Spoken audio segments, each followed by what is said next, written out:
నాని కెరీర్లోనే అత్యధిక అంచనాలు మోస్తున్న సినిమాగా సరిపోదా శనివారం థియేటర్లలో అడుగుపెట్టేసింది. కేవలం తన అభిమానులే కాకుండా సగటు సినీ ప్రియులు, ఇండస్ట్రీ వర్గాలు దీని గురించే ఆసక్తిగా ఎదురుచూస్తున్నాయి. అమెరికా ప్రీమియర్ల నుంచే పాజిటివ్ రిపోర్ట్స్ రావడం శుభ సంకేతం. ఇక్కడ కూడా అదే తరహా స్పందన దక్కితే నానికి మరో బ్లాక్ బస్టర్ పడ్డట్టే. దసరా హాయ్ నాన్న తర్వాత హ్యాట్రిక్ హిట్ కోసం ఫ్యాన్స్ గట్టి నమ్మకం పెట్టుకున్నారు. మొదటి రోజు అడ్వాన్స్ బుకింగ్స్ చాలా ఆశాజనకంగా ఉండటమే కాక ప్రీమియం స్క్రీన్లన్నీ ముందస్తుగానే హౌస్ఫుల్ కావడం విశేషం. సుమారు 40 కోట్లకు పైగా బ్రేక్ ఈవెన్ టార్గెట్ పెట్టుకున్న సరిపోదా శనివారంకు హిట్ టాక్ వస్తే దాన్ని అందుకోవడం కష్టమేమీ కాదు.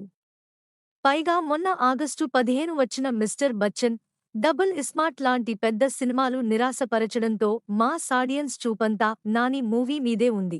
యుఎస్ మొదటి రోజే 500,000 దాటే అవకాశాలు పుష్కలంగా ఉన్నాయి. ఈ చిత్రం గురించి ఇంత చర్చ జరిగేందుకు మరో కారణం ఉంది. ఇది కనుక అంచనాలు అందుకోగలిగితే నాని టైర్ 1 హీరోలకు దగ్గరవుతాడు. నిర్మాణంలో ఉన్న వాటి బడ్జెట్ మీద మరింత భరోసా దక్కుతుంది. ఊపిరి తీసుకుంటున్నాడా లేడా అనిపించే రేంజ్లో నాని చేసిన విస్తృత ప్రమోషన్లు సరిపోదా శనివారంకు ఉపయోగపడుతున్నాయి. మన సినిమాలను అంతగా పట్టించుకోని తమిళనాడులో సైతం ఈసారి పాజిటివ్ వైబ్స్ తెలుస్తున్నాయి.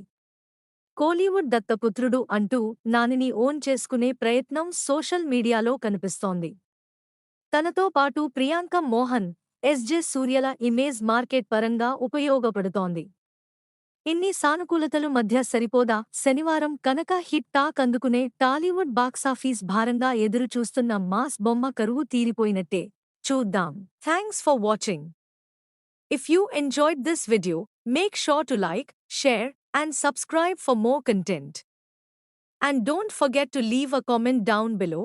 I'd love to hear your thoughts.